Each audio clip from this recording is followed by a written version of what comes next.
सुबह सुबह अपने कुल्हाड़ी को लेकर जंगल की ओर जाने लगा। भोला रोज लकड़ियाँ तोड़कर लाता और गांव में जाकर बेचता। जो भी थोड़े पैसे मिलते उससे जैसे तैसे अपना पेट भरता। उस दिन जब भोला लकड़ी काटने गया, उसने देखा कि बहुत सारे पेड़ पहले से ही कटे हुए हैं। फिर अरे ये क्या, लगता है आज कलुआ मुझसे पहले आकर लकड़ियाँ तोड़कर चला गया। वैसे भी कलुआ को तो मुझसे बहुत ज्यादा लकड़ियों की जरूरत होती है, इसीलिए आया होगा। चलो अब जंगल के और अंदर जाना होगा। भोला और अंदर चला गया। उसने देखा कि बीच जंगल में बहुत से पेड़ थे। उन पेड़ों को देखकर अरे वाह, यहाँ पर तो बहुत सारे पेड़ हैं।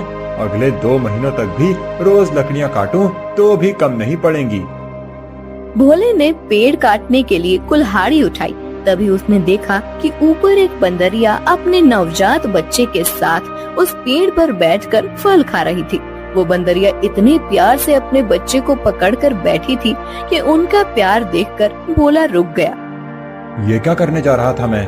अगर मैंने ये पेड़ काट दिया, माँ बंदरिया और उसके बच्चे का घर टूट जाएगा। नहीं, मुझे ऐसा नहीं करना चाहिए। शायद इस पेड़ पर बहुत सारे फल हैं, इसीलिए ये बंदरिया यहाँ रहती होगी। चलो मैं कोई ऐसा पेड़ काटता हूँ जिस पर किसी जानवर या पंछी का घर ना हो। भोला और आगे चला गया। उसने अपनी जरूरत के अनुसार लकड़ियाँ काटी और उन्हें बेचने चला गया। ऐसे ही दिन बीतते रहते हैं। भोला रोज उस बंदरिया और उसके बच्चे को देखता। कभी कभी भोला बंदरिया को खिलाने के लिए घर से रोटी भी ले आता।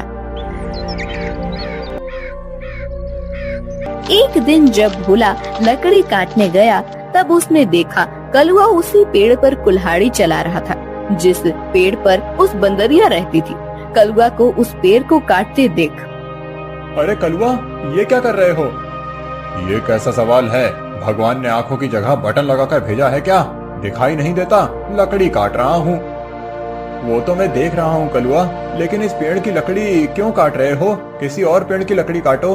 पेड़ पर देखो, एक बंदरिया का घर है, उसके साथ उसके नवजात शिशु भी हैं कलुआ। तो क्या हुआ? वो बंदरिया किसी और पेड़ पर चली जाएगी। इतने सारे पेड़ तो हैं। लेकिन कलुआ, लेकिन वेकिन कुछ नहीं। चल निकल जा यहाँ से। आया बड़ा मुझे सिखाने वाला। और सुन, इस पेड़ को तो पूरा मैं ही काटूंगा। ये ध्यान रखना, तुझे चाहिए तो कहीं और चला जा, नहीं तो ये देख रहा है ना कुल्हाड़ी, मुझे जरा सी भी देर नहीं लगेगी इस कुल्हाड़ी को तुझ पर चलाने में। कलुआ पेड़ काटने लगा। भोला बेचारा चाह कर भी कुछ नहीं कर पाया और आगे चला गया। दोपहर के समय जब भोला जंगल से लौट रहा था, तब सपने देखा कि कलुआ ने वो पूरा पेड़ काट डाला था। भोला को बहुत बुरा लग रहा था। तभी उसकी नजर पेड़ के एक बड़े लकड़ी के नीचे गई। वो बंदरिया उस लकड़ी के नीचे मरी पड़ी हुई थी। उसे देख भोला के आंखों में आंसू बहने लगे। भोला को लग रहा था कि शायद उसके बच्चे की भी मौत हो गई है। भोला उस बंदरिया के पास गया। तभी उसने देखा कि बंदरिया ने मरते हुए भी अपने बच्चे को अपने गोद में सुरक्षित रखा था। हे भगवान, तेरी महिमा अपरंपार है। इस बंदरिया ने मरते हुए भी अपने बच्चे को गोद में सुरक्षित रखा है। सच में माँ आखिर माँ ही होती है। लेकिन अब इस बच्चे का क्या होगा? कलुआ भी कितना दुष्ट है। मैंने बताया था उसे इस पेड़ पर इस बंदरिया का घर है, लेकिन उसने मेरी बात नहीं सुनी। फिर भोला ने गड्ढा खोदकर बंदरिया के शव को उस गड्ढे में डाल दिया। फिर उसके बच्चे को अपनी गोद में उठाकर अपने साथ उसे घर ले आया। उस दिन एक बात से भोला अपने छोटे भाई की तरह उस बंदर को साथ रखने लगा।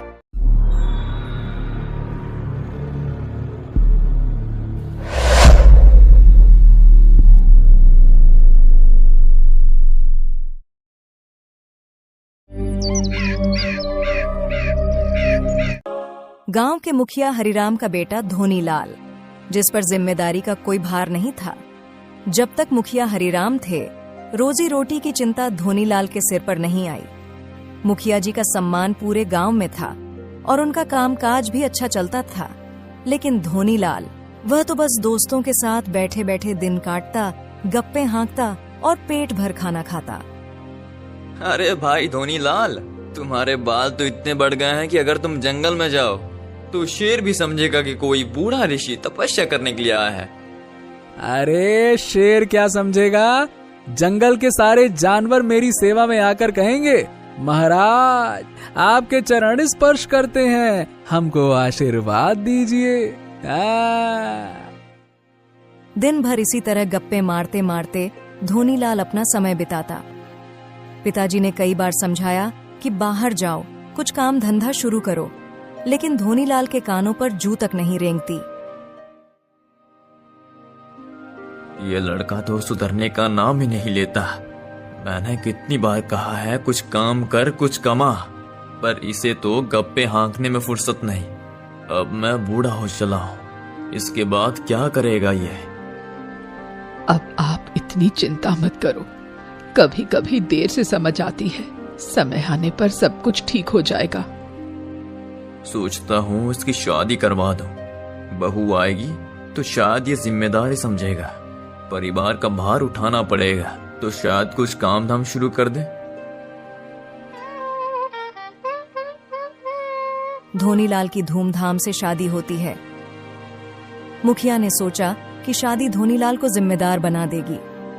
शादी के बाद धोनीलाल के जीवन में थोड़ी बहुत जिम्मेदारी आई जरूर, लेकिन उसका आलस और मस्ती अभी भी कम नहीं हुई थी।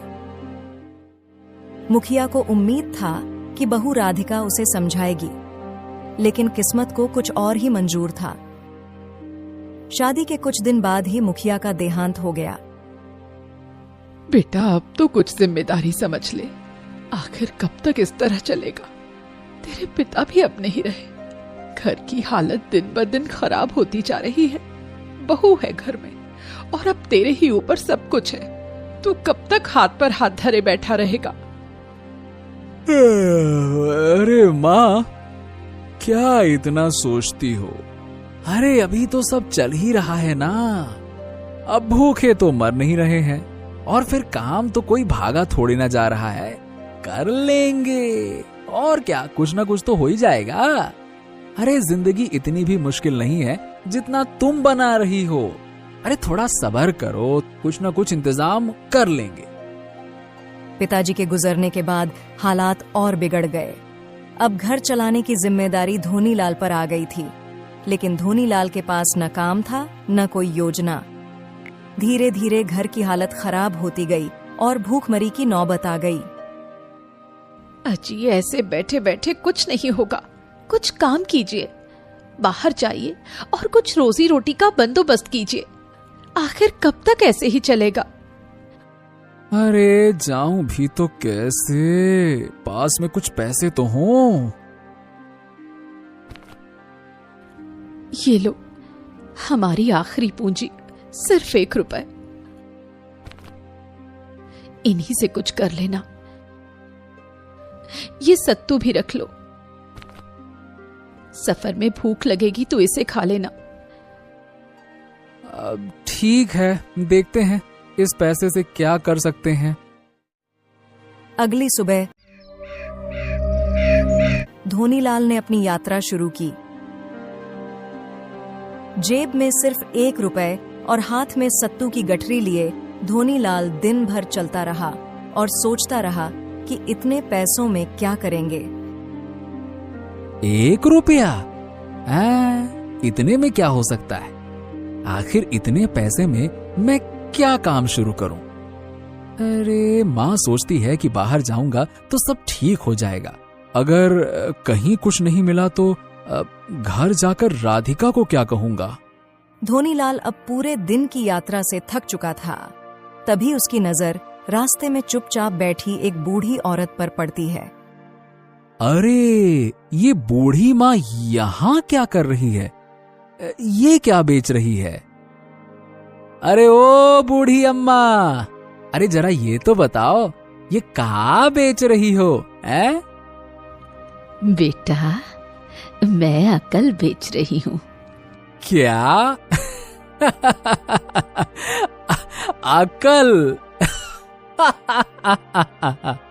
ये तो मैंने पहली बार सुना है कि अकल भी बिकती है।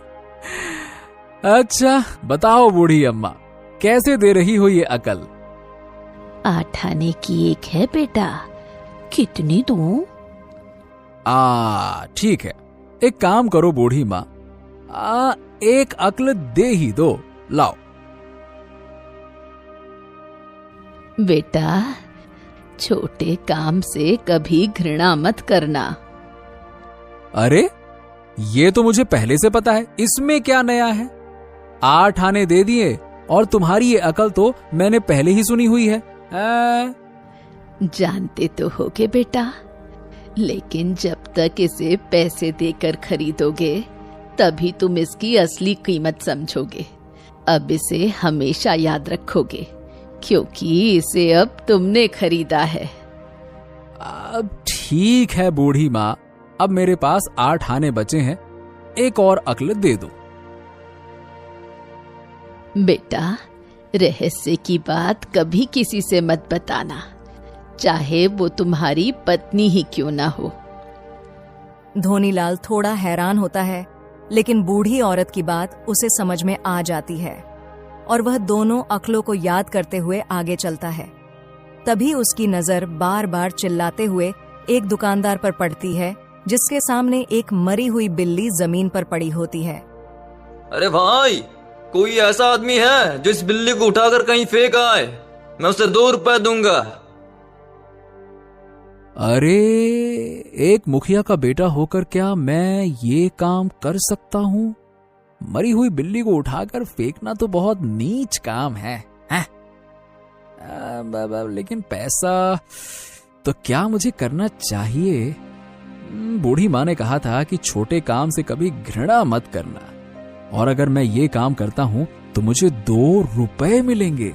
वाह, इतने पैसे से तो मैं कुछ न कुछ तो कर पाऊंगा।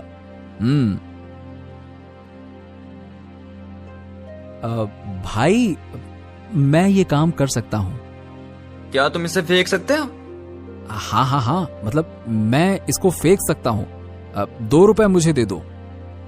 ठीक है, ये लो अपने 2 रुपए और उठाओ इसे। धोनीलाल सिक्का लेता है और बिल्ली को हाथ में उठाए चल पड़ता है।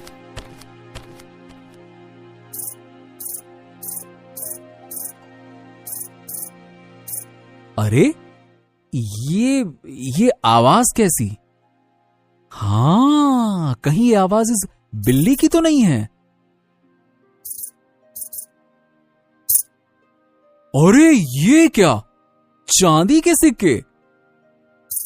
अब धोनीलाल बिल्ली को और जोर जोर से हिलाने लगा।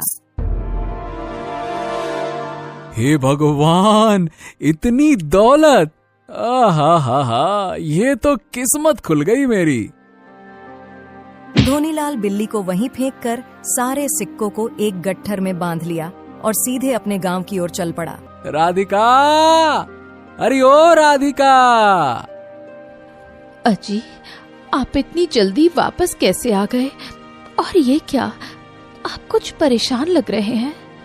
अरे कुछ पूछो मत, बस ये देखो। हाँ, इतने सारे सिक्के, वो भी चांदी के। राधिका को अपनी आंखों पर यकीन नहीं हो रहा था। उसके पिनट देहाती पति ने एक ही दिन में इतना सारा धन कहां से इकट्ठा कर लिया, मगर वह इस सवाल को उठाने की बजाय दौलत को संभालने में जुट गई। कुछ समय बाद धोनीलाल ने गांव में एक आलीशान मकान भी बनवा लिया। समय बीतता है। एक दिन राधिका अपनी चौखट पर बैठी होती है, तभी उसकी पड़ोसन चित्रा वहां आती है।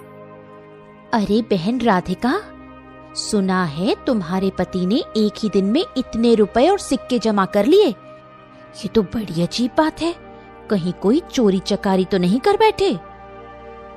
हाँ बहन, ये तो कभी मैंने उनसे पूछा ही नहीं, परंतु आज रात मैं जरूर पूछूंगी। राधिका अपनी बात कहकर घर के अंदर चली जाती है, लेकिन उसके मन में अब शक के बीज पड़ चुके होते हैं।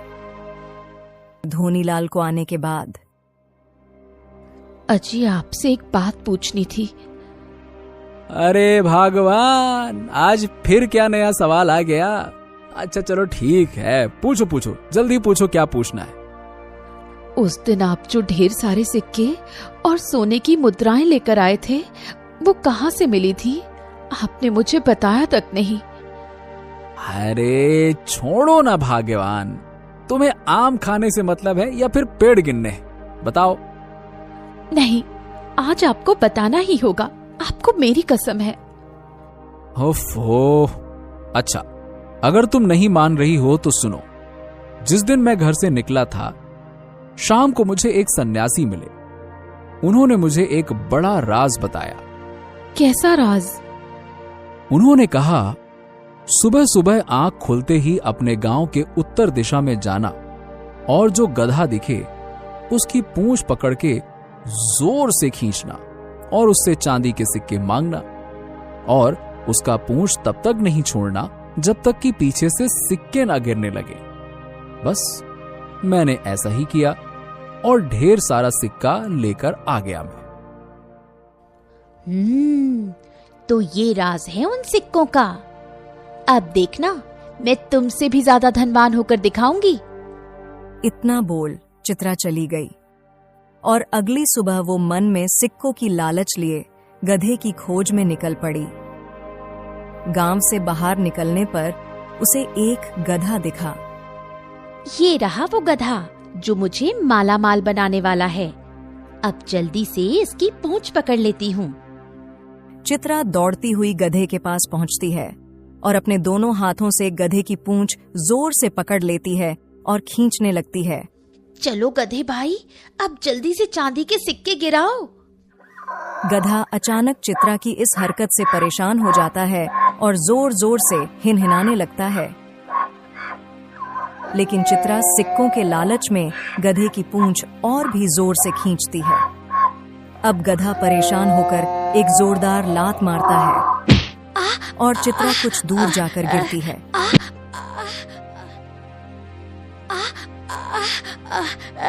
अरे ये क्या हो गया?